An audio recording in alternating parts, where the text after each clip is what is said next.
प्रोनेसिस investor academy के इस brand new video में आप सभी का बहुत बहुत स्वागत है। म्यूचुअल फंड पोर्टफोलियो में कितने स्कीम होने चाहिए, पोर्टफोलियो में ज़्यादा स्कीम क्यों नहीं होने चाहिए, और अगर किसी के पोर्टफोलियो में ऑलरेडी काफ़ी ज़्यादा स्कीम्स है तो उन स्कीम्स को हम कैसे कम करेंगे। तो इससे रिलेटेड मैं आपको 10 पॉइंटर्स बताने जा रहा हूं। अगर आपने इन पॉइंटर्स का ध्यान रखा तो मोस्टली आपको इस तरह का प्रॉब्लम नहीं होगा और आपका investment journey, mutual fund investment journey काफ़ी अच्छा बीतेगा। साथ ही एक और क्वेरी आप लोग का आता है ना कि अगर एक इन्वेस्टर चाहे तो क्या वो 2-3 अलग अलग पोर्टफोलियो बना सकता है, उसमें अलग अलग स्कीम रख सकता है। इसको भी कवर करूंगा लास्ट में। सबसे पहले ये जान लेते हैं कि किसी भी इक्विटी म्यूचुअल फंड स्कीम में कितने स्टॉक्स होते हैं। तो ऑफकोर्स ये वेरी करेगा, लेकिन रफली अगर आप देखें तो 40-50 स्टॉक्स, कहीं कहीं 70-80 स्टॉक्स, कहीं कहीं तो 100 या उससे भी ज़्यादा स्टॉक्स होते हैं। खासकर अगर आप स्मॉल कैप के म्यूचुअल फंड स्कीम में देखेंगे तो वहाँ पे कहीं कहीं नंबर ऑफ स्टॉक्स बहुत दिख जाएंगे, और साथ ही मल्टी कैप वाले फंड्स में भी आपको कहीं कहीं नंबर ऑफ स्टॉक्स बहुत ज़्यादा मिल जाएंगे। तो यहाँ पे अगर कोई इंडिविजुअल स्टॉक पोर्टफोलियो बना रहा है ना, इक्विटी म्यूचुअल फंड की बात नहीं बोलो, अगर कोई डायरेक्टली स्टॉक्स में इन्वेस्ट करता है तो कितने स्टॉक्स सफिशिएंटली होने चाहिए ताकि उसका पोर्टफोलियो डाइवर्सिफाइड रहे। तो रफली 25-30 के आसपास का अगर नंबर ऑफ स्टॉक्स है, ठीक है, तो उसे अच्छा खासा डाइवर्सिफाइड उतने नंबर ऑफ स्टॉक से पोर्टफोलियो को बनाया जा सकता है। तो यहाँ पे एक भी इक्विटी म्यूचुअल फंड स्कीम में अगर आप इन्वेस्ट कर रहे हैं तो ऑलरेडी आपका पोर्टफोलियो ओवर डाइवर्सिफाइड हो गया, क्योंकि यहाँ पे नंबर ऑफ स्टॉक्स बहुत ज़्यादा होते हैं। तो डाइवर्सिफिकेशन के नाम पे बहुत सारे इक्विटी स्कीम्स में इन्वेस्टमेंट करने का मतलब नहीं बनता है। ऑफकोर्स डाइवर्सिफिकेशन कैसे करेंगे आगे वीडियो में आपको बताऊंगा। थोड़ा और डिटेल में जान लेते हैं कि नंबर ऑफ स्कीम्स कम रखने से और क्या क्या फ़ायदा मिल सकता है। तो देखिए, सबसे बड़ा फ़ायदा तो ये है कि अगर किसी का म्यूचुअल फंड स्कीम का नंबर ना 20, 30, 40, 50 है, स्कीम्स में इन्वेस्टमेंट किया है, और वहीं किसी ने 3, 4, 5 स्कीम में इन्वेस्टमेंट किया है, तो देखिए ट्रैक करने में आपको काफ़ी आसानी होगी ना। 3, 4, 5 स्कीम्स को बहुत आसानी से आप ट्रैक कर सकते हैं। वही किसी का 15, 20, 30, 40, कहीं कहीं तो 50 से भी ज़्यादा स्कीम्स होते हैं, उसको ट्रैक करने में ऑफकोर्स आपको प्रॉब्लम होगा। ठीक है, तो एक तो ये सिंपल हो गया कि भाई कम रखें। उसके बाद ओवरलैप आपको देखना होगा कि भाई जो भी आपने पोर्टफोलियो बनाया, कहीं ऐसा तो नहीं कि लार्ज कैप कहीं 4-5 स्कीम्स में आपने इन्वेस्टमेंट कर दिया है। ठीक है, क्योंकि लार्ज कैप में कितने स्टॉक्स हैं, 100 स्टॉक्स हैं। ठीक है, वो 100 में भी मोस्टली वो टॉप 50 में ही ज़्यादातर इन्वेस्टमेंट होता है। तो अगर आपने लार्ज कैप के एक्टिवली मैनेज की बात बोल रहा हूँ, आपने 4-5 स्कीम्स में इन्वेस्टमेंट कर दिया, तो ज़्यादातर चांस यही है कि पोर्टफोलियो ऑलमोस्ट सेम होगा, ओवरलैप 60, 70, 80% होगा। तो इन चीज़ों को समझे। एक ही तरह के स्कीम में बहुत ज़्यादा इन्वेस्टमेंट करने का मतलब नहीं है ना एक में इन्वेस्ट करके छोड़ दिया भाई, क्योंकि अगर 70-80% का ओवरलैप है तब तो अननेसेसरी आप बहुत सारे स्कीम्स में इन्वेस्टमेंट कर रहे हैं। तो इस चीज़ को ध्यान में रखें। उसी तरह से मान लीजिए किसी ने इंडेक्स फंड में इन्वेस्टमेंट किया, लार्ज कैप के इंडेक्स फंड, तो वहाँ पे तो सिर्फ एक ही इंडेक्स फंड सफिशिएंट है ना। तो वहाँ पे तो आप 2 इंडेक्स फंड नहीं कर सकते, क्योंकि दोनों का पोर्टफोलियो सेम होगा इंडेक्स फंड में। तो ये सब भी आपको ध्यान में रखना है। तो ओवरलैप को आप हमेशा देखें, ठीक है, क्योंकि यहाँ पे देखना ये है ना कि अगर आपको बहुत सारे स्कीम्स में इन्वेस्टमेंट करना, आप चाहते हैं कि भाई जितने स्टॉक्स हैं सभी में एक्सपोजर ले लूँ ताकि कोई छूट ना जाए। पता चला जिसमें इन्वेस्ट नहीं किया उसी का रिटर्न आ गया, लगता है बहुत लोगों को ऐसा। तो अगर आपको ऐसा लगता है कि नहीं मुझे सभी में इन्वेस्टमेंट करना है, तब तो एक्टिवली मैनेज्ड फंड में इन्वेस्टमेंट करने का कोई मतलब नहीं बनता है ना। आप इंडेक्स फंड में इन्वेस्ट करें, निफ्टी 500 का इंडेक्स फंड में एक्सपोजर ले, सिर्फ एक फंड से ही आपको सब में एक्सपोजर मिल रहा है, उसका एक्सपेंस रेशियो भी कम होगा। एक्टिवली फंड्स में आपका एक्सपेंस रेशियो बहुत ज़्यादा जा रहा है, ट्रैक करने का झंझट अलग है। इंडेक्स फंड में ट्रैक करने की जरूरत नहीं, एक्सपेंस रेशियो भी कम है। और ज़्यादा इंडेक्स फंड चाहते हैं तो भाई निफ्टी 50 का एक इंडेक्स फंड ले लिए, मिड कैप का एक ले लिया, स्मॉल कैप का एक ले लिया, 3 फंड में सभी कुछ कवर हो गया, और यहाँ एक्सपेंस रेशियो भी कम लग रहा है। तो ये सब थोड़ा समझें बात को। बहुत ज़्यादा फंड्स रखना ओवरऑल आपके पोर्टफोलियो के लिए अच्छा नहीं है। एक्सपेंस रेशियो भी अननेसेसरी आप ज़्यादा पे कर रहे हैं, और एक ही तरह के स्टॉक्स में आपने पूरा एक्सपोजर लिया हुआ है। ठीक है, इंडेक्स फंड अगर आपको सभी स्टॉक्स में इन्वेस्टमेंट चाहिए। अब यहाँ एक चीज़ और है, मीनिंगफुल इम्पैक्ट आपको हमेशा ध्यान में रखना है। हमेशा मैंने आप लोगों को बताया ना कि भाई कहीं भी इन्वेस्ट करें तो कम से कम हो आप 5% का एक्सपोजर तो देंगे। अगर आप 1-2% का एक्सपोजर लेंगे, 0.5% का एक्सपोजर लेंगे, तो अगर वो स्कीम बहुत अच्छा परफॉर्मेंस करता है तब भी आपके पोर्टफोलियो पे उसका खास फर्क नहीं पड़ने जा रहा है। अब 1% का एक्सपोजर आपने लिया, वो 100% में रिटर्न दे देगा, तो ओवरऑल पोर्टफोलियो में तो कोई फर्क ही नहीं पड़ेगा। तो हमेशा ध्यान में रखें कि जो एक्सपोज़र है, कहीं भी आप इन्वेस्टमेंट करें वहाँ एक्सपोज़र थोड़ा ज़्यादा लें, और आपको लग रहा है कि ज़्यादा एक्सपोज़र लेने लायक यहाँ नहीं है तो वहाँ पे इन्वेस्ट नहीं करें। वहीं इन्वेस्ट करें जहाँ की आप ज़्यादा एक्सपोज़र ले सकें, ताकि आपको वहाँ पे कॉन्फिडेंस हो कि नहीं भाई मुझे लगता है कि परफॉर्मेंस आएगा तो मैं ज़्यादा एक्सपोज़र ले सकता हूँ, तभी तो रिटर्न आएगा, तो फ़र्क पड़ेगा।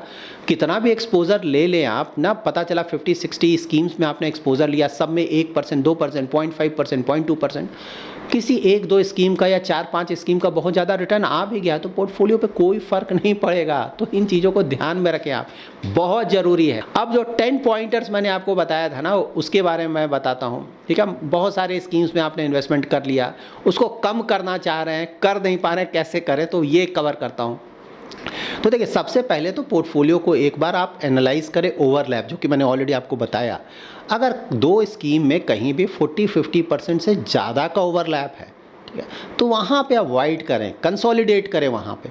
और अगर 60-70% ओवरलैप है तब तो दिमाग ही नहीं लगाना है, तुरंत के तुरंत उसको कंसोलिडेट करें। लेकिन देखिए, म्यूचुअल फंड स्कीम्स में स्टॉक्स बहुत होते हैं, ठीक है, तो अगर 20-30% तक का ओवरलैप है तो चलिए उतना चलता है। अगर दोनों स्कीम्स काफ़ी अच्छे क्वालिटी के हैं, आपको एक्सपोजर लेना है, 20-30% ओवरलैप नहीं हो तो बिल्कुल अच्छी बात है, वो आइडियल कंडीशन है, वो अलग बात है। लेकिन मान लीजिए आपने ऑलरेडी इन्वेस्ट किया हुआ है, 20-30% का एक्सपोजर है, दोनों अच्छा कर रहा है, ठीक है भाई, इतना चलता है। लेकिन 40-50% का ओवरलैप, 50-60, 70-80% का ओवरलैप, ये अवॉइड करें तो अच्छा है। तो यहाँ पे आपको अच्छा मौका है कि भाई अगर उस तरह का ओवरलैप चल रहा है तो जो भी उन दोनों में बेस्ट फंड है उसको रखें और दूसरे को हटा दें, और वही पैसा आप जो ऑलरेडी अच्छा कर रहा है उसमें डाल दें। तो ये बहुत अच्छा तरीका हो सकता है कंसोलिडेट करने का।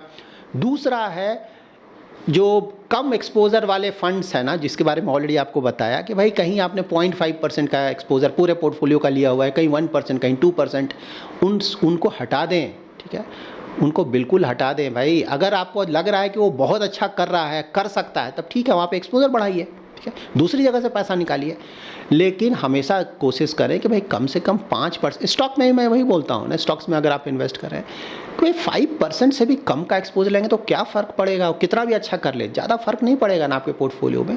उसी तरह से एसेट क्लासेस भी मैं यही बोलता हूँ कि किसी भी एसेट क्लास में जा रहे हैं, जैसे आप गोल्ड के लिए जा रहे हैं या रियल एस्टेट के लिए जा रहे हैं, इक्विटी, डेट, जो भी जा रहे हैं, अगर वहाँ से थोड़ा रिटर्न जनरेट करना, आपको लगता है कि वहाँ रिटर्न आ सकता है, तो मिनिमम 5%, उससे ज़्यादा तो फिर आप 10%, 15% जो आप चाहे करें, वो अलग चीज़ है। मैं कह रहा हूँ मिनिमम 5%। तो वैसे फंड्स जहाँ की आपका 5% भी एक्सपोजर नहीं है, या फिर 0.5%, 1%, 2%, वहाँ से तो निकलने का बनता है मतलब ना, तो उसको हटा के भी कंसोलिडेट किया जा सकता है। पैसा निकल रहा है, क्या करेंगे, अरे भाई जो अच्छा कर रहा है उसमें डालिए ना, जो काफ़ी अच्छा, उसमें से कुछ फंड्स बहुत अच्छा कर रहे हैं, लग रहा है कि नहीं आगे भी अच्छा करेगा, तो वहाँ पे आप कंसोलिडेट कीजिए, पैसा वहाँ डालिए। उसी तरह फंड्स में आप नंबर 3 पॉइंट होगा कि बेंचमार्क के साथ कंपेयर करें ना, भाई किन फंड से जल्दी निकले, ठीक है। तो एक तरीका ये हो सकता है कि भाई जो अंडर परफॉर्मेंस आ रहा है, तो अंडर परफॉर्मेंस कैसे पता चलेगा, तो रिटर्न्स को बेंचमार्क से कंपेयर कीजिए, उसका जो भी बेंचमार्क है, सारे ऑनलाइन वेबसाइट्स पे बेंचमार्क मिल जाएगा। कई बार आप लोग पूछे बेंचमार्क कहाँ मिलेगा, बेंचमार्क का रिटर्न ऑलमोस्ट सारे वेबसाइट्स में मिल जाएगा, कोई बड़ी बात नहीं है, ठीक है। उसी से तो कंपेयर करके पता चलेगा कि आपका फंड अच्छा कर रहा है कि नहीं। जैसे लार्ज कैप है तो निफ्टी 50 के साथ कंपेयर कर दीजिए, मिड कैप है तो निफ्टी 150 के साथ कंपेयर कर दीजिए, स्मॉल कैप है तो निफ्टी 250 के साथ कंपेयर कर दीजिए बेंचमार्क से, तो आपको पता चलेगा कि मेरा फंड कैसा कर रहा है। और साथ ही उसी कैटेगरी के दूसरे जो अच्छे क्वालिटी के फंड्स हैं, 4-5 फंड्स, उसके साथ कंपेयर कीजिए, आपको पता चलेगा परफॉर्मेंस कैसा है। देखिए 6 महीना, 1 साल, 1.5 साल के परफॉर्मेंस के आधार पर डिसाइड नहीं करें, ठीक है। अच्छे क्वालिटी के फंड भी थोड़ा बहुत अंडर परफॉर्म करते हैं, कम से कम 2-3 साल का टाइम दें, उसके बाद भी अगर नहीं परफॉर्मेंस है तब तो कॉल लिया जा सकता है। तो यहाँ भी देखें कि भाई अगर कोई बिल्कुल ही बेकार फंड है ना, 2-3 साल से कोई परफॉर्मेंस नहीं, आगे भी कुछ नहीं दिख रहा है कि होगा, तो वहाँ भी कंसोलिडेट किया जा सकता है, ये भी अच्छा तरीका है। उसके बाद एक और 4th पॉइंट हो सकता है कि पोर्टफोलियो को कोर और सैटेलाइट में आप डिवाइड कर दें, ठीक है। कोर सैटेलाइट आपके कंफर्ट के अनुसार आप डिसाइड कर सकते हैं किसको आप कोर मानते हैं, किसको सैटेलाइट मानते हैं। एक आसान तरीका ये हो सकता है नए इन्वेस्टर्स के लिए कि भाई जो लार्ज कैप हो गया, फ्लेक्सी कैप हो गया ना, वैसे फ्लेक्सी कैप जिसमें लार्ज कैप का एक्सपोजर कम है, ज़्यादा है, और मिड कैप स्मॉल कैप का एक्सपोजर थोड़ा कम है, उसको कोर पोर्टफोलियो बना ले, ठीक है, क्योंकि कोर पोर्टफोलियो में लार्ज कैप आप ज़्यादा रखना चाहेंगे। सेटेलाइट में क्या कर सकते हैं कि सेटेलाइट में जैसे स्मॉल कैप हो गया, मिड कैप हो गया, या फिर कोई थीमेटिक फंड के लिए जाना चाहता है, तो उसको आप सेटेलाइट में रख लें, तो कोर को 60-70% कोर में रख लें और बाकी 30-40% सेटेलाइट में रख लें। देखिए ये जो भी मैं बोल रहा हूँ ना, ये आपके इन्वेस्टमेंट होराइजन और रिस्क प्रोफाइल पे डिपेंड करेगा, ठीक है।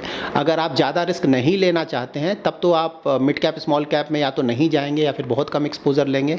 उसी तरह से अगर आपको मार्केट की अच्छी जानकारी नहीं है तब तो सेक्टर थीमेटिक फंड में आप बिल्कुल नहीं जाएंगे, वहाँ बहुत ज़्यादा रिस्क होता है। वो सिर्फ उन लोगों के लिए सूटेबल है जो कि इन चीज़ों को समझता है, कुछ सालों से इन्वेस्ट कर रहा है। अगर आपको नहीं आइडिया तो बिल्कुल ना जाएं, बहुत ज़्यादा रिस्क होगा। उसी तरह से मिड कैप स्मॉल कैप अगर आप बहुत ज़्यादा रिस्क ले सकते हैं, लॉन्ग टर्म का इन्वेस्टमेंट होराइजन है ना 10 ईयर से उससे ज़्यादा, तभी जाए।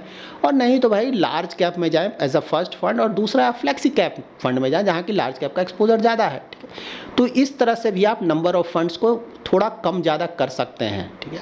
जैसे सेटेलाइट पोर्टफोलियो में जा रहे हैं ना, तो वहाँ पता चला सेटेलाइट पोर्टफोलियो का एक्सपोजर बहुत ज़्यादा है और बहुत ज़्यादा रिस्क आप नहीं लेना चाहते, वहाँ भी नंबर ऑफ फंड्स को आप कम करेंगे, थोड़ा कम कर लें, तो ये भी अच्छा तरीका हो सकता है। पांचवा तरीका ये हो सकता है कि सेम कैटेगरी में देखिए कितने फंड्स में आपने इन्वेस्टमेंट किया हुआ है। जैसे कि मैंने लार्ज कैप का एग्जांपल दिया ना, पता चला लार्ज कैप में ही आपने 4-5 स्कीम्स में इन्वेस्ट किया हुआ है, वहाँ कोई मतलब नहीं बनता ना, एक फंड सफिशिएंट है, तो वहाँ पे आप कंसोलिडेट कर सकते हैं।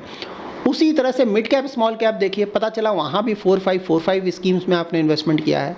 चलिए मिड कैप स्मॉल कैप में अप टू 2 फंड्स रखा जा सकता है, ठीक है। लार्ज कैप में तो एक ही फंड सफिशिएंट है, लेकिन मिड कैप स्मॉल कैप में क्योंकि वहाँ पे नंबर ऑफ स्टॉक्स का ऑप्शन ज़्यादा होता है, तो वहाँ पे अगर आप चाहें तो 2 फंड्स के लिए भी जा सकते हैं। लेकिन वहाँ पे 4-5 फंड्स, 7-8 फंड्स, उसका तो मतलब नहीं है ना, तो उसको भी कम कर सकते हैं। कम करने का तरीका वही कि भाई जो अच्छे फंड्स है, जो अच्छा कर रहा है और उम्मीद है कि आने वाले समय में थोड़ा होता है ना कि नहीं ये फंड अच्छा कर रहा है, उम्मीद है कि अच्छा करेगा, वहाँ पे एक्सपोजर बढ़ाएं।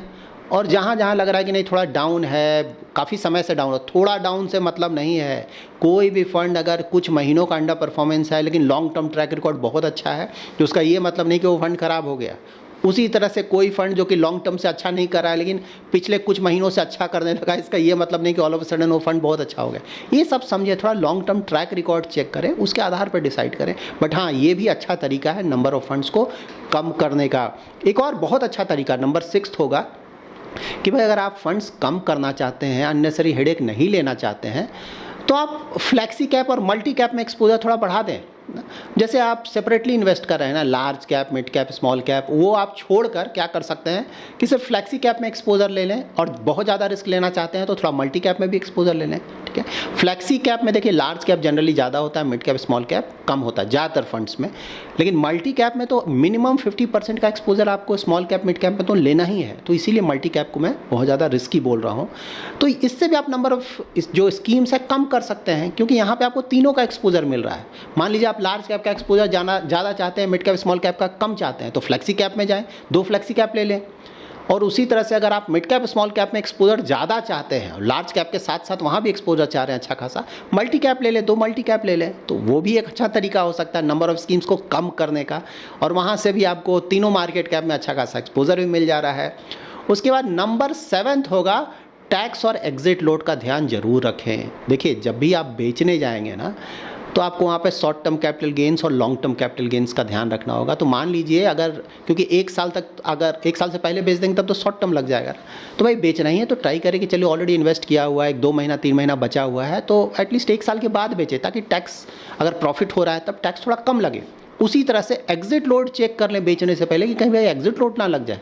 ये सब पे करने का कोई मतलब नहीं बनता है ना, एग्जिट लोड खत्म होने के बाद ही बेचने का मतलब बनता है अगर बेचना है तो इस तरह से भी आप ध्यान में रखें। उसके बाद नंबर 8 पॉइंट होगा कि हमेशा आप पूरा का पूरा स्ट्रैटेजी स्टडी करें किसी भी म्यूचुअल फंड स्कीम का, सिर्फ पास रिटर्न के आधार पे नहीं जाएं ना।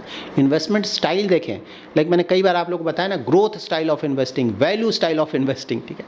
तो ट्राई करें कि स्कीम्स को थोड़ा वहाँ भी मिक्सअप करके रखें, थोड़ा ग्रोथ थोड़ा वैल्यू। ग्रोथ वैल्यू कैसे पता चलेगा? पोर्टफोलियो प्राइस टू अर्निंग अगर बहुत ज़्यादा है तो ग्रोथ स्टाइल को फॉलो करता है, अगर बहुत कम है तो वैल्यू स्टाइल को फॉलो करता है, अगर बीच का है, दोनों के बीच का आ रहा है तो हाइब्रिड स्ट्रैटेजी है, दोनों में वो जा रहा है। तो ये सब भी फंड्स में इन्वेस्ट करने से पहले इन बातों का भी ध्यान रखें और थोड़ा मिक्सअप करके रखें, क्योंकि कभी कभी ग्रोथ का परफॉर्मेंस अच्छा आता है, कभी कभी वैल्यू का परफॉर्मेंस अच्छा आता है, लेकिन हाँ ग्रोथ में एक्सपोजर ज़्यादा होना चाहिए, वैल्यू में थोड़ा बहुत एक्सपोजर होना चाहिए, ठीक है। इस तरह से बना सकते हैं। नंबर 9 एक्सपेंस रेशियो भी चेक करें। मान लीजिए 2 स्कीम्स है आपके पास, दोनों का परफॉर्मेंस लगभग एक जैसा है, ज़्यादातर पैरामीटर्स एक जैसा है, तो अगर उन दोनों में से एक फंड निकालना है तो किसको आप निकालेंगे? जिसका एक्सपेंस रेशियो ज़्यादा ज़्यादा है, ठीक है। लेकिन हाँ, सिर्फ एक्सपेंस रेशियो के बेसिस पे आप फंड्स को डिसाइड नहीं करें कि ये फंड अच्छा है ख़राब है, वो सिर्फ एक पैरामीटर। लेकिन हाँ, दो फंड्स में ऑलमोस्ट सभी कुछ सेम है, तब वहाँ पे बिल्कुल आप एक्सपेंस रेशियो के आधार पे हटा सकते हैं कि एक फंड का एक्सपेंस रेशियो बहुत ज़्यादा है, तो वहाँ से आप पैसा हटा के वैसे फंड में जा सकते हैं जिसमें एक्सपेंस रेशियो कम है, क्योंकि लॉन्ग टर्म में रिटर्न्स पे वहाँ भी काफ़ी फ़र्क पड़ सकता है 10-15 ईयर्स पीरियड में।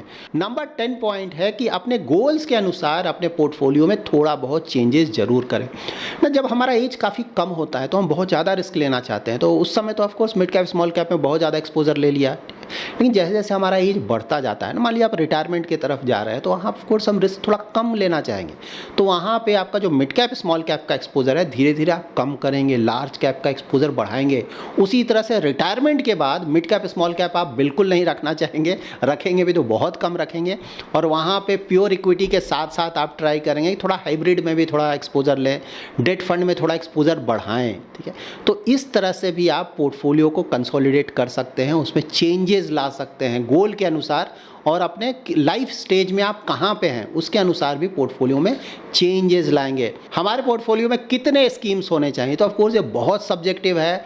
आपका इन्वेस्टमेंट अमाउंट कितना ज़्यादा है, इन्वेस्टमेंट होराइजन क्या है, रिस्क प्रोफाइल क्या है, मार्केट नॉलेज क्या है, इन सभी चीज़ों पे ये डिपेंड करेगा। बट रफली, ठीक है, 3, 4, 5, 6 इस तरह का अगर आप नंबर ऑफ स्कीम्स रखते हैं पर गोल, तो वो सही माना जाएगा। 6 से ज़्यादा रखने का ज़्यादा मतलब नहीं बनता है, 6 सफिशिएंट है। लेकिन हाँ, अगर इन्वेस्टमेंट अमाउंट काफ़ी कम है या फिर सिर्फ आप इंडेक्स फंड के लिए जा रहे हैं, तब तो इवन 2-3 फंड भी सफिशिएंट है आपके लिए, ठीक है। तो इस तरह से देख सकते हैं। और इन 6 फंड्स में सिर्फ मैं इक्विटी फंड्स की बात बोल रहा हूँ, और इसमें ऑफकोर्स अगर चाहें तो एक इंटरनेशनल फंड भी अगर आप चाहें तो इस 6 में इंक्लूड कर सकते हैं। 5 इंडियन और एक इंटरनेशनल फंड की कोई ज़रूरत नहीं, ऐसा नहीं कि आपको करना ही है, लेकिन अगर डाइवर्सिफिकेशन के लिए चाहें तो वो भी जा सकते हैं। टोटल 5 to 6 फंड सफिशिएंट है, और कम के लिए 2-3 फंड से भी काम चल जाएगा अगर आप सिर्फ इंडेक्स फंड के लिए जा रहे हैं, या फिर नए इन्वेस्टर है ना, अभी आपने स्टार्ट किया, तब तो आप एक इंडेक्स फंड सिर्फ निफ्टी 50 का इंडेक्स फंड ले लें। उसके बाद सेकंड फंड आप फ्लेक्सी कैप फंड के साथ जा सकते हैं, तो वहाँ पे तो 1-2 फंड भी सफिशिएंट है। धीरे धीरे नॉलेज के साथ आप अपना इन्वेस्टमेंट अमाउंट भी बढ़ाएंगे, नंबर ऑफ स्कीम्स भी बढ़ाएंगे, तो ये सब आप ध्यान में रखें। नाउ जान लेते हैं कि एक इन्वेस्टर को कितने गोल्स बनाने चाहिए, क्योंकि अलग अलग गोल के लिए वो अलग अलग पोर्टफोलियो बनाना चाहेगा। तो देखिए, एक पोर्टफोलियो सफिशिएंट है, और ज़्यादा से ज़्यादा 2 से ज़्यादा पोर्टफोलियो बनाने का कोई मतलब नहीं बनता है। और वो भी 2 पोर्टफोलियो आप कब बनाएंगे, जब आपके गोल्स में अच्छा खासा डिफरेंस है, टाइम का डिफरेंस। मान लीजिए एक गोल आपने बनाया 5 ईयर्स का, ठीक है, कि भाई 5 ईयर्स में मुझे पैसे की ज़रूरत होगी, या फिर मान लीजिए 7-8 ईयर्स में पैसे की ज़रूरत होगी। और जो दूसरा गोल होगा वो है कि नहीं 15-20 ईयर्स के बाद पैसे की ज़रूरत होगी। तो यहाँ पे आप 2 गोल, अलग अलग गोल है, और दोनों में अच्छा खासा गैप है, डिफरेंस है इन्वेस्टमेंट होराइजन का। तो इस तरह के गोल के लिए आप 2 पोर्टफोलियो बना सकते हैं। एक होता है ना बच्चे के एजुकेशन के लिए मान लीजिए, या मैरिज के लिए, या भाई 7-8 ईयर्स में मुझे पैसे की ज़रूरत होगी, तो वो हो गया। एक है रिटायरमेंट के लिए, पता चला वो 20, 25, 30 ईयर्स का है, वो अलग है। तो यहाँ पे आप 2 गोल बना ले, लेकिन 2 गोल बहुत है, 2 पोर्टफोलियो, उससे ज़्यादा पोर्टफोलियो बनाने की ज़रूरत नहीं है। वहाँ पे क्लब कर करके गोल बनाए, ठीक है ना। अगर आसपास ही है, मान लीजिए एक 5 ईयर्स का, एक 7 ईयर्स का, एक साथ ही बना दें।